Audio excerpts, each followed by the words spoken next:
अल्हम्दुलिल्लाहि रब्बिल आलमीन वस्सलातु वस्सलामु अला सय्यिदिल अंबिया वल मुरसलीन अम्मा बाद। मुंहिंजा मोहतरम मुसलमान भाइरो, अल्लाह ताला बाज़ वक़्तनि बाज़ ॾींहंनि ऐं बाज़ महीननि खे ख़ासि फ़ज़ीलत अता फ़रमाई आहे त जीअं मुमिन माण्हू इन्हनि मुबारक घड़ियुनि मां फ़ाइदो वठी पंहिंजे रब जो क़ुर्ब हासिल करे सघे। इन्ही बरकत वारनि महीननि मां हिकु अज़ीम ऐं मुक़द्दस महीनो ज़ुल्हज जो आहे। ही उहो महीनो आहे जंहिंमें अल्लाह ताला पंहिंजी ख़ासि इबादतनि खे गॾु फ़रमायो, दिलियनि खे ईमान जी हरारत बख़्शी ऐं ॿाननि लाइ रहमत ऐं मग़फ़िरत जा दरवाज़ा खोले छॾिया। ज़ुल्हज जी शुरूआति थींदे ई रहमतनि जी बरसाति शुरू थी वेंदी आहे ऐं नेक अमलनि जो अजर केतिरो न वधायो वेंदो आहे। अल्लाह ताला पंहिंजे ॿाननि ॾांहुं ख़ासि नज़र करम फ़रमाईंदो आहे।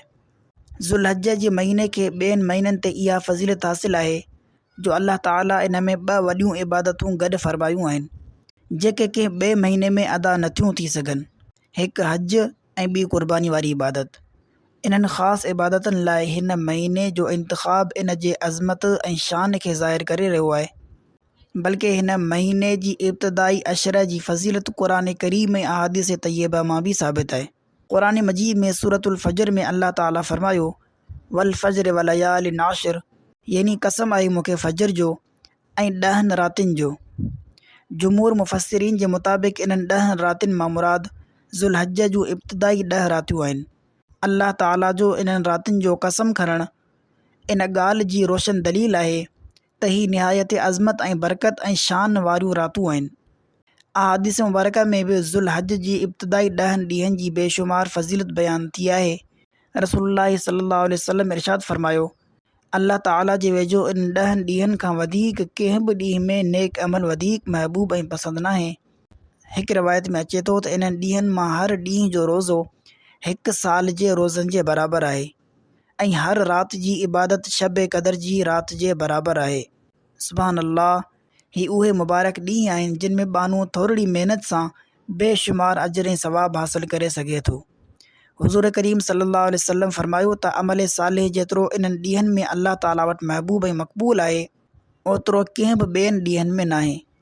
इन्हीअ करे साहिबा इकराम रिज़वानुल्लाह अलैहिम अजमईन इन्हनि ॾींहंनि जे अचण जो बेचैनी सां इंतज़ारु कंदा हुआ ऐं अल्लाह जी इबादत, अल्लाह जो ज़िक्र, क़ुरान करीम जी तिलावत, सदको, तकबीरात ऐं रोज़नि जो ख़ासि एहतमाम कंदा हुआ।